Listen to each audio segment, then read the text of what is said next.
Hello and welcome to the Talk Football Podcast. This is Season 5, Episode 3, and we haven't had him on for ages. And I put a message out yesterday hoping that someone would respond, and it couldn't really be better to do a Chelsea one and have Dylan back on the show. Welcome back to the pod, mate.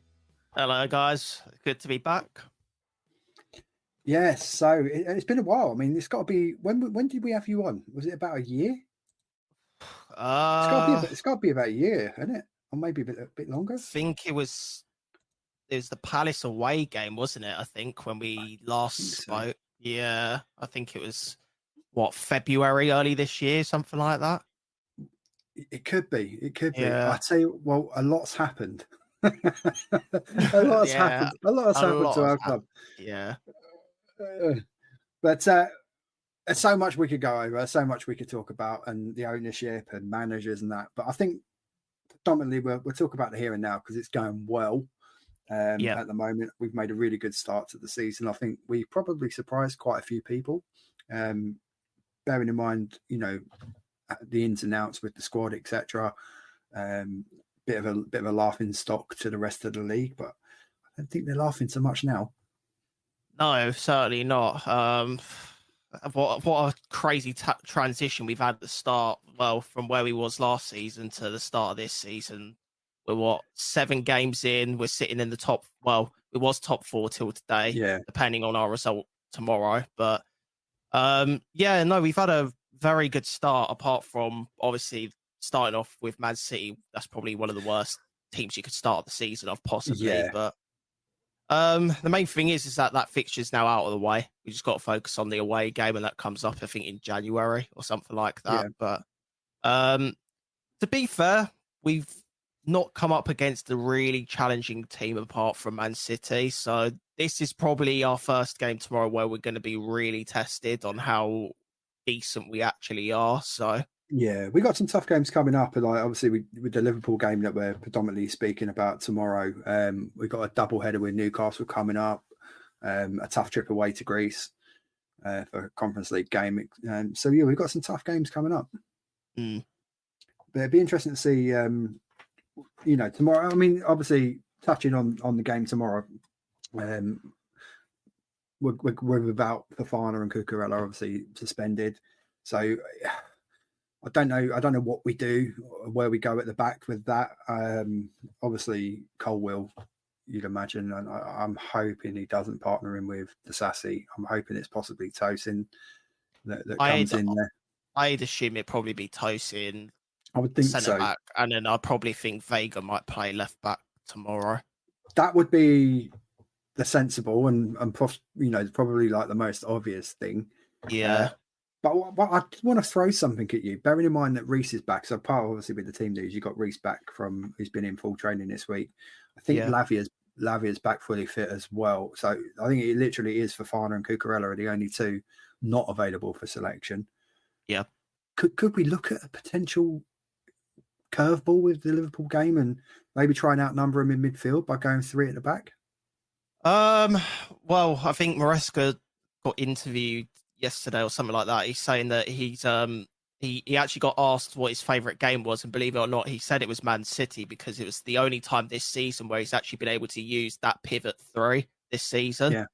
So I ideally would like to think that because he said that, he probably might reintroduce it tomorrow in a massive game like that against Liverpool. So, and to be fair, I think Vega could certainly fill that left-sided slot, because obviously you could then transition into the middle, and then obviously Gusto as the wide right slot, and then potentially maybe bring Reece, an easier game to bring Reece back in as part of a back 3. That could be, because you don't want to bring him straight back in and then get injured again. No. Well, my fault is for the midfield though, because obviously Liverpool were very interested in Lavia and Enzo and all of that, like Caicedo last summer, and Caicedo. Literally our middle 3, they were interested in all of them, and we got all 3 of them. So is this a bit of a redemption for us in that sense? Because obviously they beat us in the Carabao Cup final last season. We didn't exactly get rejoice from that sort of thing. To be fair, we suffered heavily with injuries as well last season. So We didn't actually get to see like the proper prospect of Poch playing with a full full deck of squad. cards. Yeah, exactly. Yeah. And this is the first time in what feels like 3 years that we've actually now got a fully fit squad going into a match week. Like the blessing of that, it feels amazing as a Chelsea fan to be like, we've now got a full squad, literally a choice of everyone available.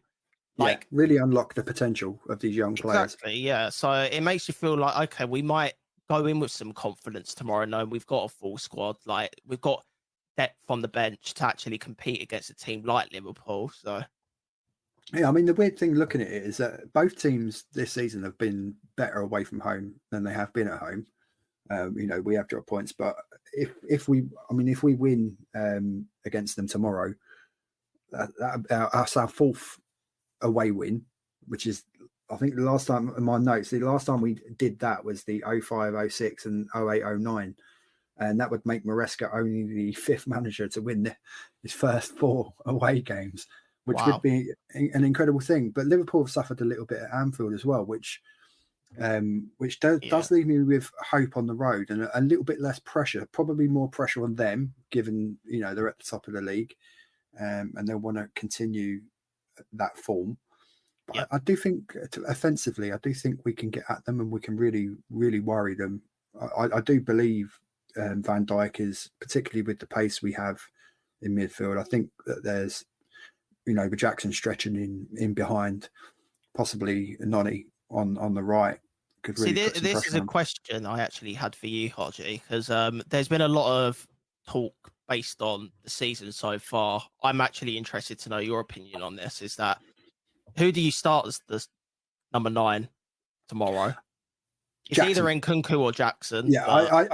I start Jackson because I personally feel that Jackson from the start will stretch the team because he'll make those runs in behind. And I believe later on, in the game when we do bring in Nkunku on, 1 if we need to chase a goal, or 2 if we need to consolidate. He's brilliant at that, coming in late and with his movement and whatnot. Yeah, but I do think we need to pin their defense initially, and that's why I would start Jackson. I know he comes in for a lot of criticism. I know he does miss a lot of chances, but you cannot question the work rate, the positioning, the runs.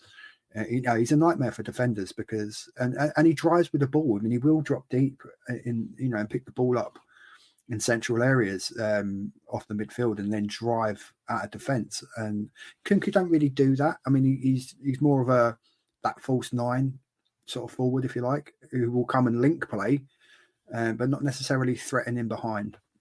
Yeah, which is up. If you've got obviously either Neto one side or Sancho or whatever, and Noni or Palmer, whoever starts out on the right or in the 10. And you've got those runners around in Nkunku, it's not necessarily a problem. But I think initially, you need to threaten him behind, particularly with Liverpool. They do tend to like playing quite a high line, historically under Klopp anyway. I'm not too sure, how defensively they'll set up or how deep they'll set up under Slot. I've not really seen too many of their games, but I've not myself either, to be honest.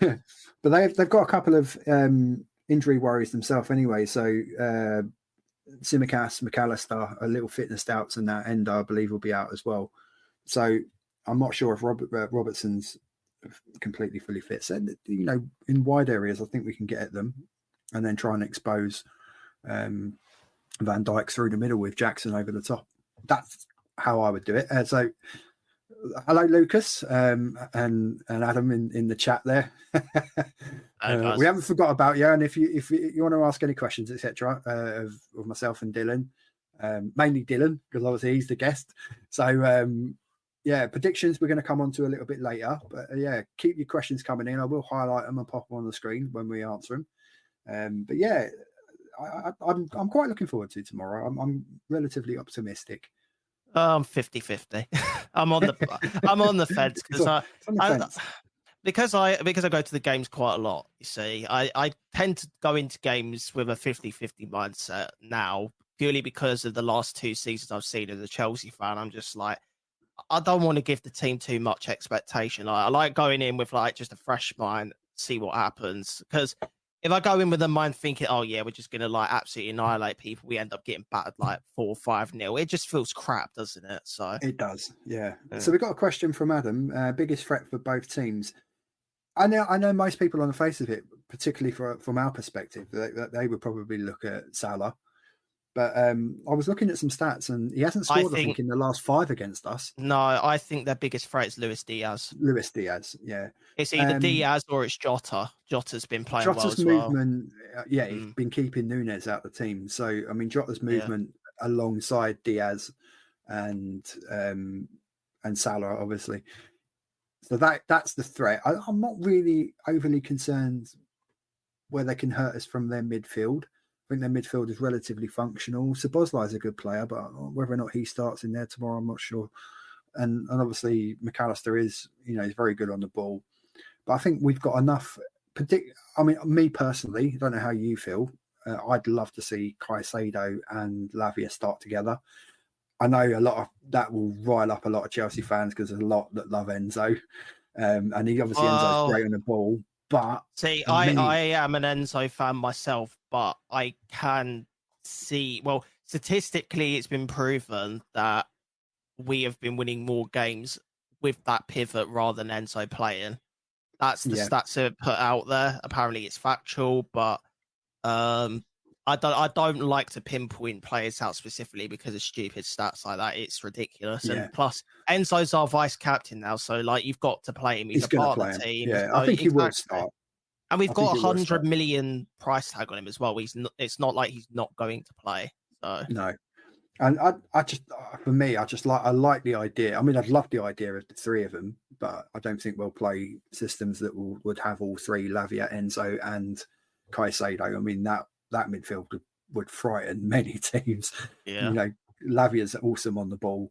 I prefer it when Enzo, I don't know about you, but I prefer it when Enzo sits a little deeper and kind of plays that sort of quarterback role, and allows, the legs around him in Caicedo or whoever to do that engine work, that box to box work, and allow Enzo to dictate a game. I think if you can get Enzo on the ball and dictate a game, problems for whoever we play. Absolutely, yeah, I agree with that. Yeah, I do agree. So got another question there from Lucas. How do we think we'll cope with Gravenberg? He's actually started really well this season for them, and obviously someone that Slot knows really well. He's a good player, but I would think we have enough in midfield to cope with him. I mean, the biggest fear that we've obviously got tomorrow is the fact that we have 2 of our key defenders out.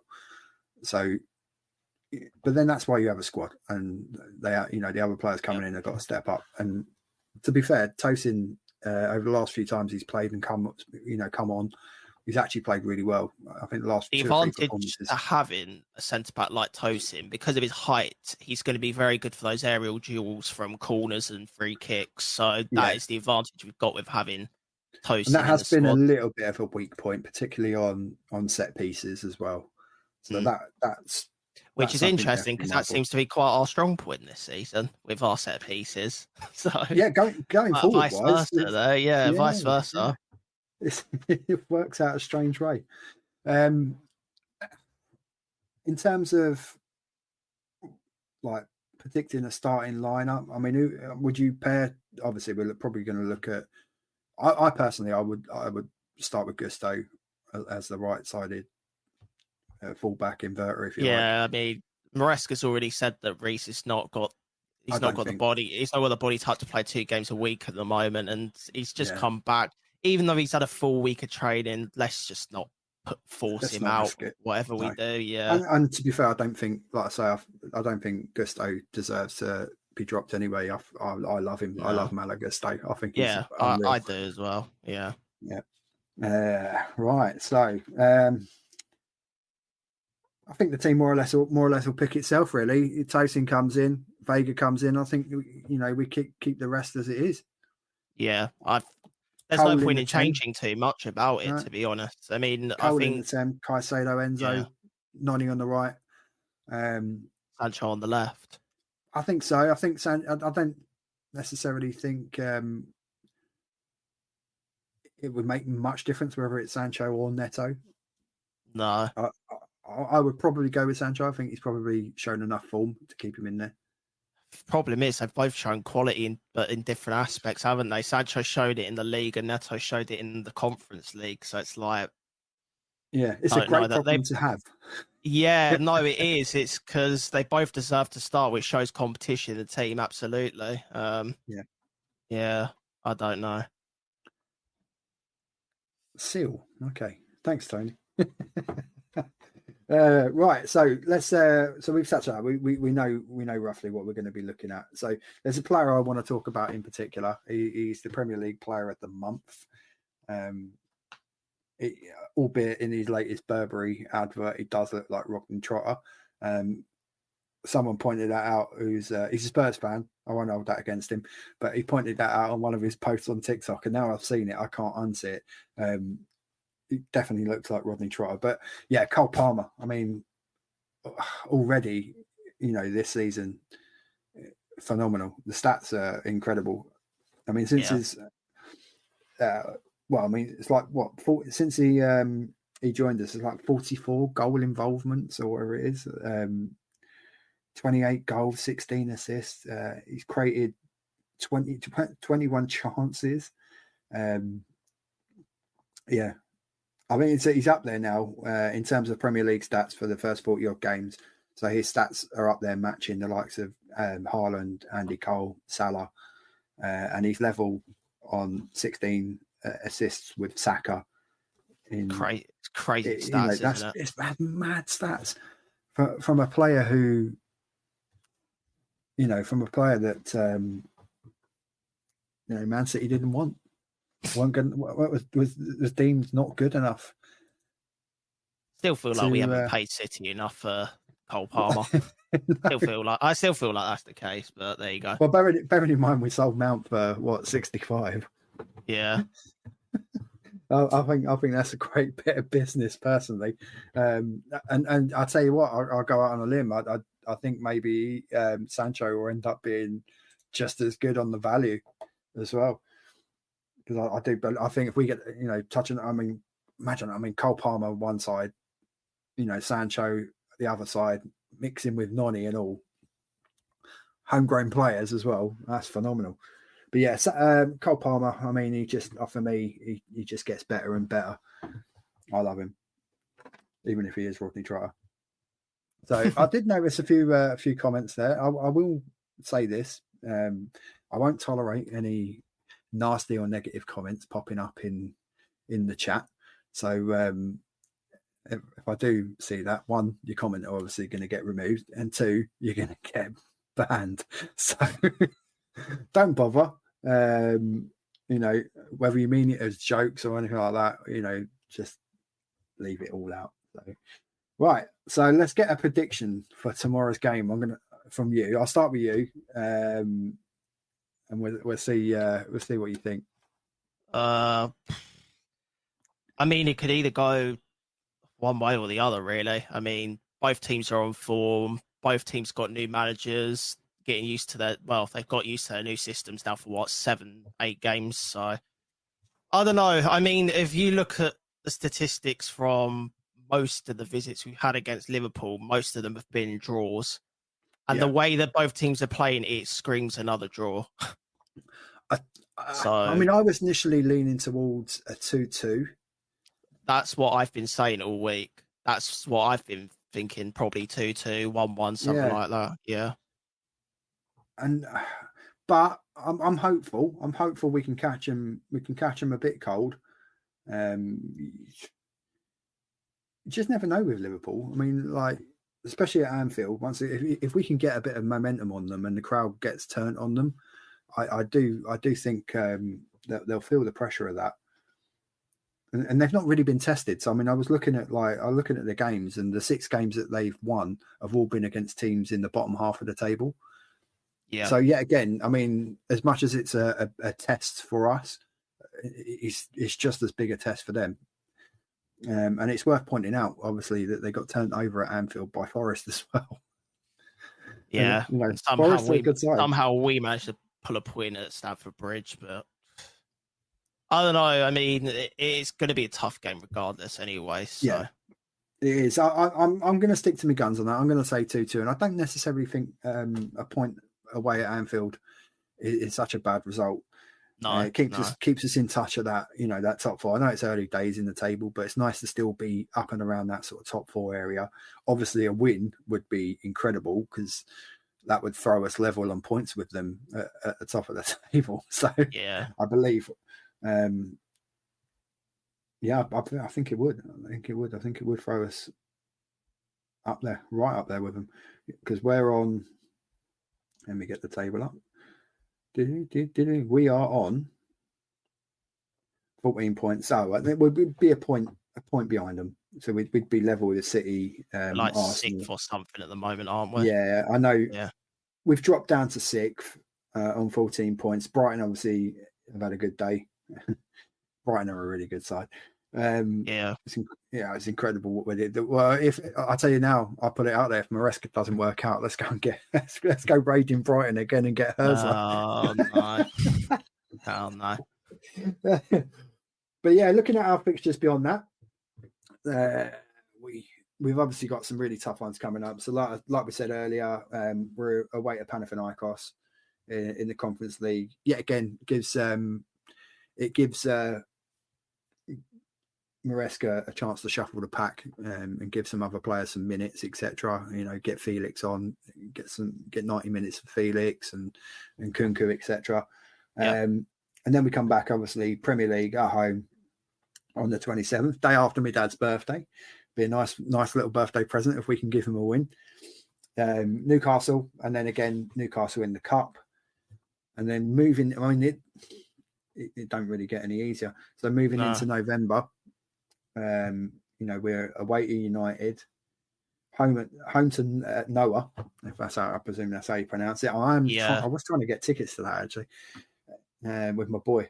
And it's a home to Arsenal, isn't it? Big one. Then it's Arsenal, and then Leicester. So it's the back end of obviously October, and then the whole of November is a really difficult period. And I think that's where we really find out who where we are in terms of our progression this season. If we can come through that and still be touching in and around the top four, I'd be very, very happy going into the Christmas fixtures in December, being in that kind of position. So we've had another question from Lupus. We got some difficult fixtures though as well in December, because obviously we got Tottenham away in December as well. So yeah, and we really do need to. I mean, I was watching a bit of their game earlier.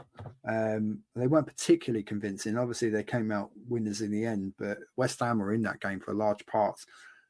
I don't think they've been particularly convincing at Tottenham Stadium this season. So yet again, on the road, I quite fancy that, and I quite fancy us with obviously against Southampton and all. You would think we'd be all right with that one. Fulham at home game on Boxing Day. That'll be an interesting one, I think. Yeah, and then obviously Brentford always been, since they've come into the Premier League, they've just been an absolute pain in our arse. Yeah, is that at home, that one? It's at home, yeah. Which is a really weird one because it's a 7:00 kickoff on a Sunday. Yeah, I saw the fixture changes. When was this? It was like a week ago or something like that. They released these fixture changes. There was another one that they did for us. It was like away or at home at like 8:00 in the evening on a Monday or something like that. I'm like, what's going on with this? Yeah, well, Monday, it was the Wolves game, the Wolves home game. They put us on a Monday evening at 8:00, and I don't even think it's being televised either. No, it's a bizarre one, right? It's an interesting question, but I don't. Who's the better manager, Slot or Maresca? I think you have to say Slot, because at the moment, because he's probably had more managerial experience. But let's not take away what Maresca achieved at Leicester. So I think you have to. I think we have to be really, really patient. I don't think you can answer that really, because if you look at the picture, right, we have got a manager that's come in who's replaced another manager who people probably should have said. Well, some people were saying, "Oh, he probably should have stayed." after the end of the season where it was working out very well. You know, Poch is an experienced manager. Some people were very split between it because obviously he was ex-Spurs and whatnot. And I mean, then me personally, I was in the Pochettino stay camp. I was as well, but you know, then you look at how Maresca's been playing. It's like, oh, actually, maybe this was a blessing in disguise, in it really? Because if you look at the fixtures last season with Poch, there was a lot of results where we really should have picked up 3 points and we didn't Yeah. on the road. So, I mean, majority of could the have goals that argued we've that. conceded this season, in particular, generally have come from individual errors, which is, as an overall defensive unit, I think we've actually been pretty good. But it has been just individual, where it's Sanchez or or one of the defenders making an individual error. So in terms of that, I think we have progressed defensively. I think we're much calmer on the ball than we were last season. But yet again, it's difficult to judge it because, like we touched on earlier, the amount of injuries that Pochettino had to contend with and having to change the team week in, week out because of that. Yeah. So I think Maresca has benefited from not having those issues so far. I don't take it away. Touch wood. Yeah, I don't take it away from Slot because he's had big shoes to fill with Klopp leaving. So massive. And generally, when we've seen when a manager, a big manager's left a club when they've been there a number of years, Ferguson, Wenger, the next man that comes in, generally it goes wrong and very quickly. Yeah. He's inherited a pretty good squad, to be fair, and he hasn't had to change too much. And the style of play he's tweaked rather than try and make like wholesale changes. So he's kind of kept that level of continuity to build on what Klopp had, and then just start putting his mark on it. So they're not playing as much, say, counter-attacking football as they did under Klopp, hitting teams on the break really quick. It is slightly more possession based.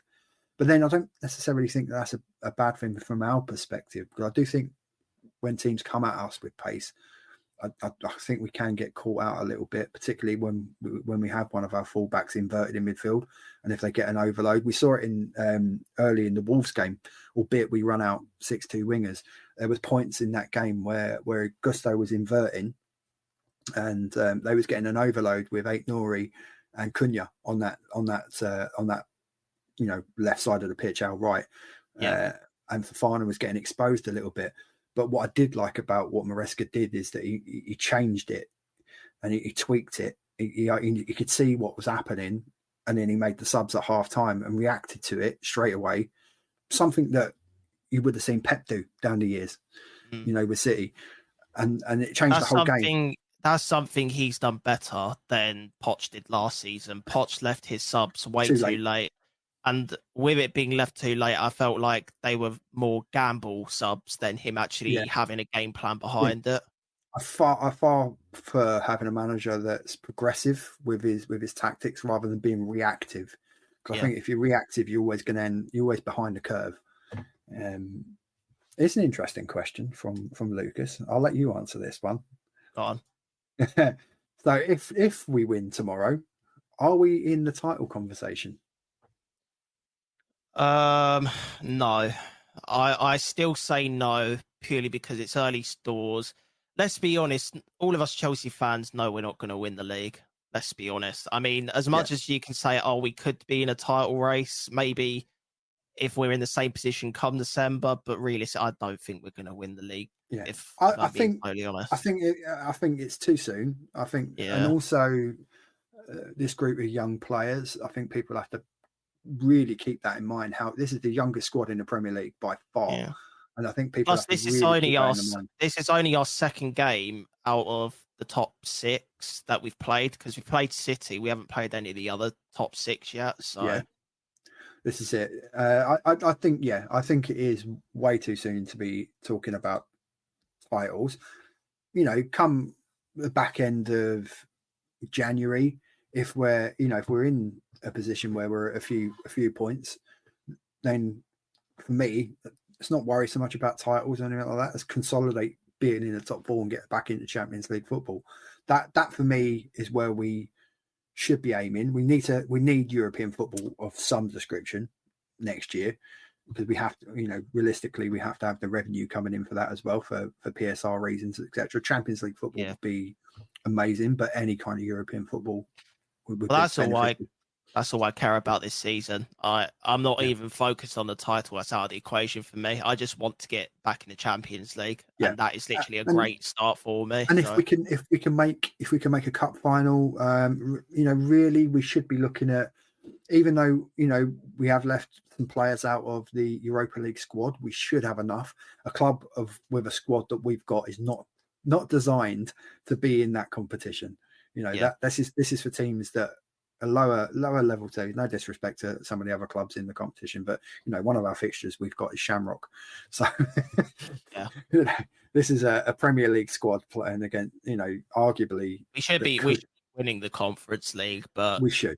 Anything can happen with it, to be honest. I mean, not even Villa could win the Conference League, and look at where Villa are now. So exactly, and I think if we can make a final, I'd love a Carabao Cup, just something. If we can get any kind of trophy this season, just to give these young players a taste, a taste of what it feels like to be a winner.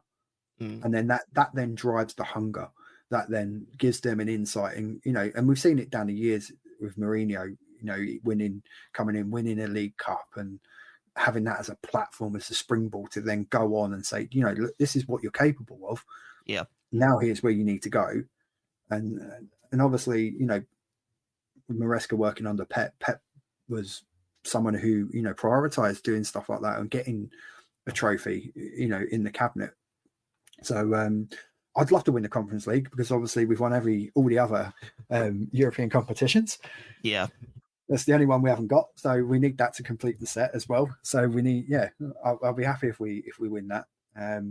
But yeah, for me, a good season would be European qualification, ideally Champions League, but as a sub prize, I'll take the Europa League.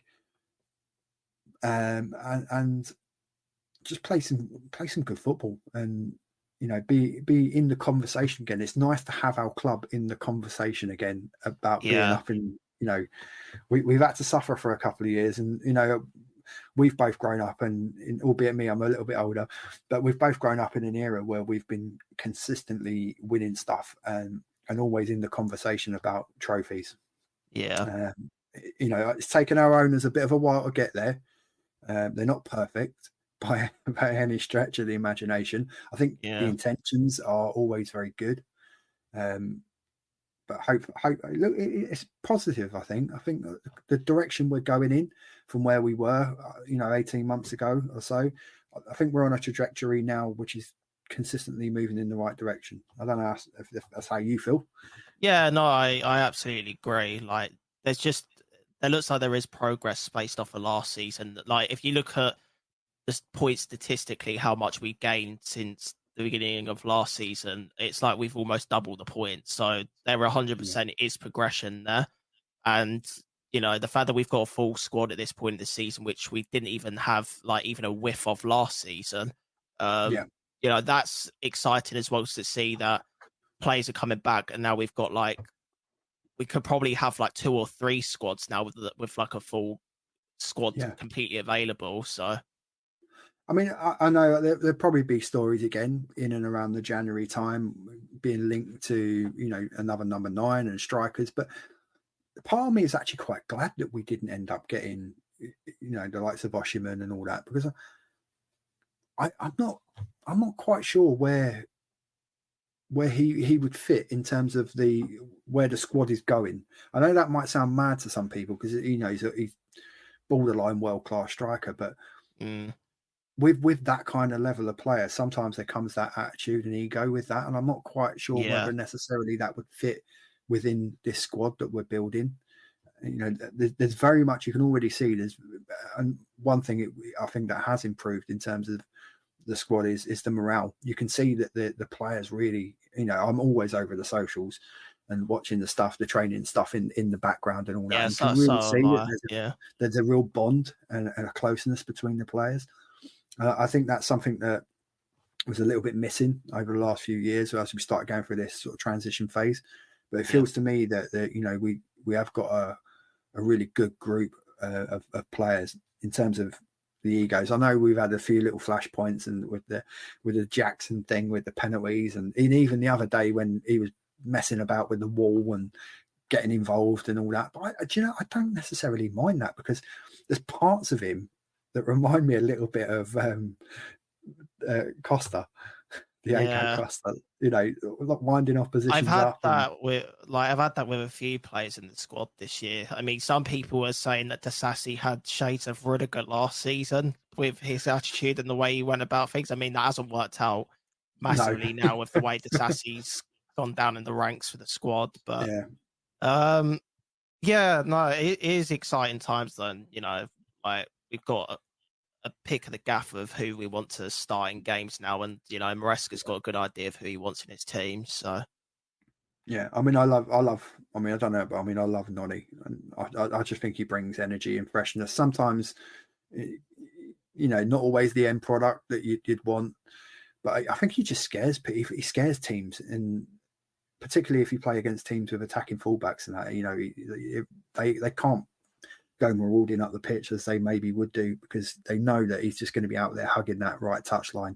And obviously the link up between Mallow, Noni and Cole Palmer, there's just a real understanding, and we're starting to get that across the pitch now. We're starting to get understandings. Enzo and Caicedo in the middle, they're now starting to understand each other when one goes, one sits, and vice versa. So I like the relationships. I still feel like there is a little bit of miscommunication sometimes, though, between Enzo and Caicedo, but obviously that comes with more time of them playing with each other and that. So, yeah.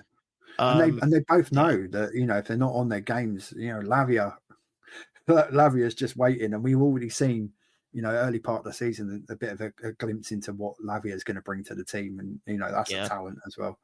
So yeah, I love it. It's good. It's good. It's happy. It's nice. It's nice to be talking about Chelsea in a positive way. Yeah. We got to wait a while. Yeah. Right. So to finish off, I want to talk to you a little bit about Thomas Tuchel landing the England job. Crazy, isn't it? I mean, obviously there was a massive clamour for Pep, and I think that was pretty unrealistic, to be fair. Yeah. And the fact that England would have had to have waited until the end of the season to get him anyway.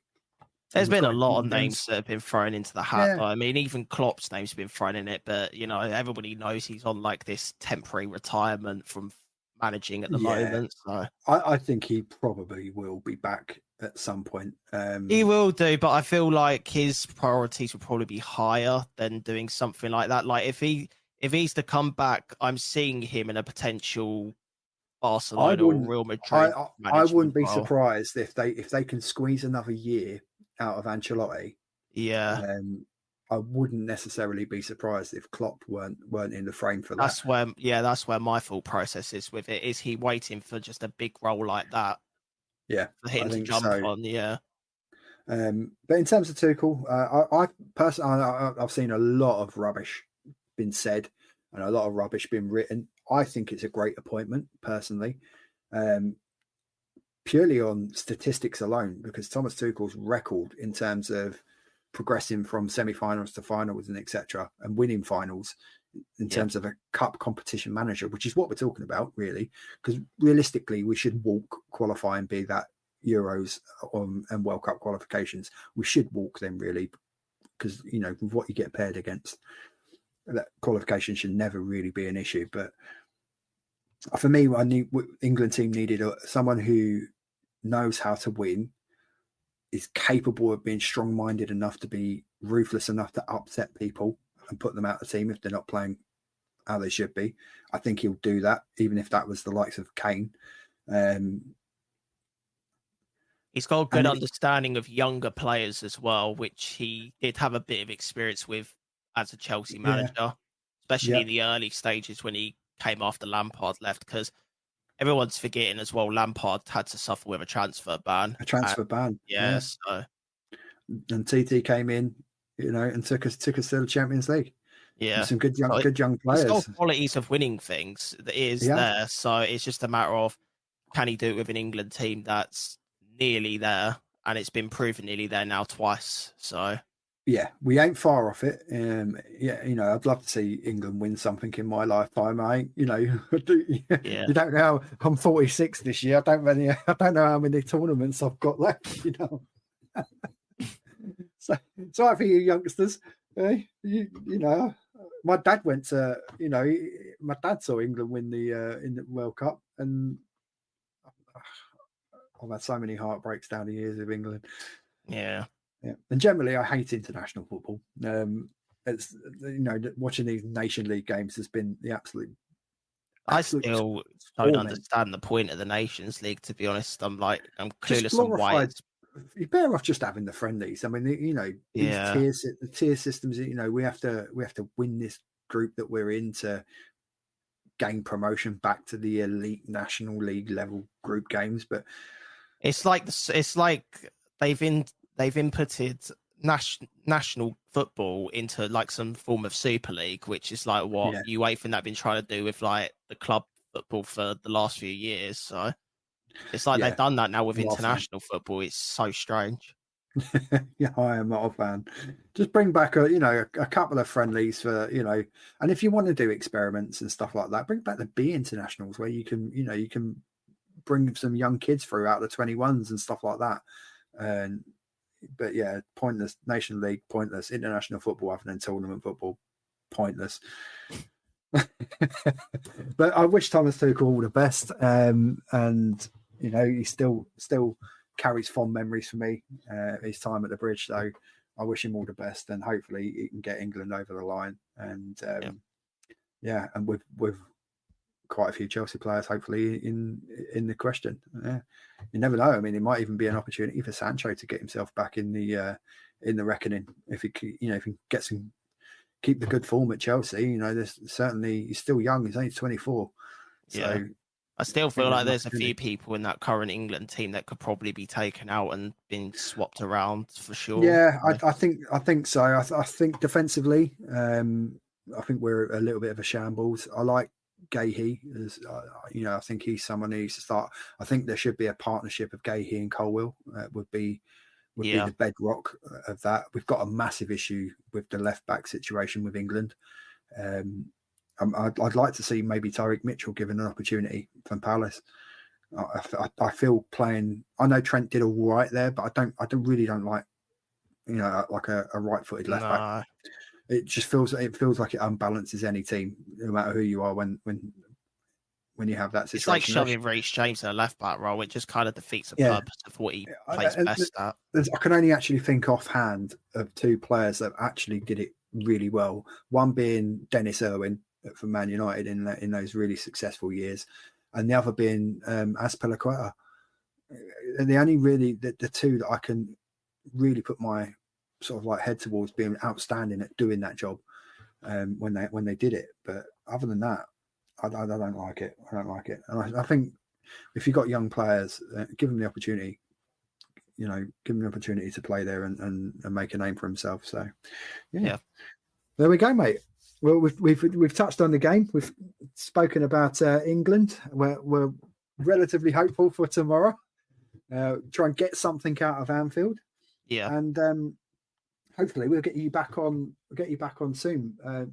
Definitely, hopefully, try and get you back on before Christmas. After we get through these fixtures and see where we are.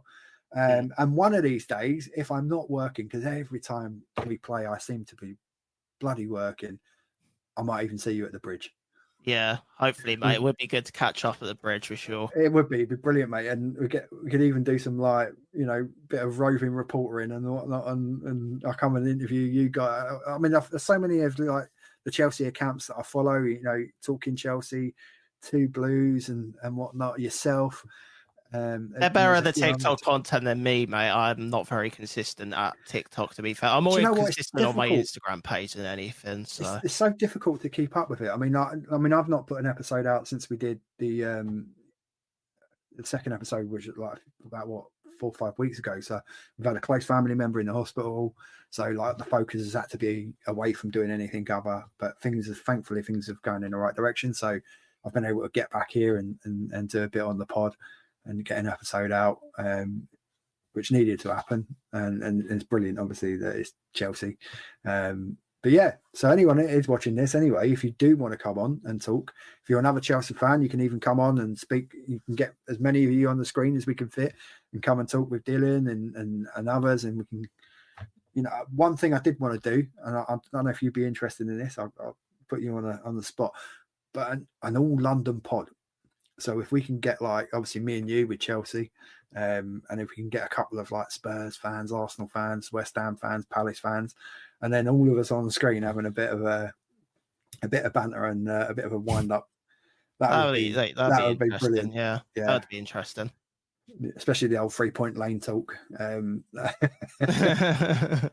the fact that we're still the only club in London to win the Champions League. So there we go. Oh yeah, absolutely. Yeah.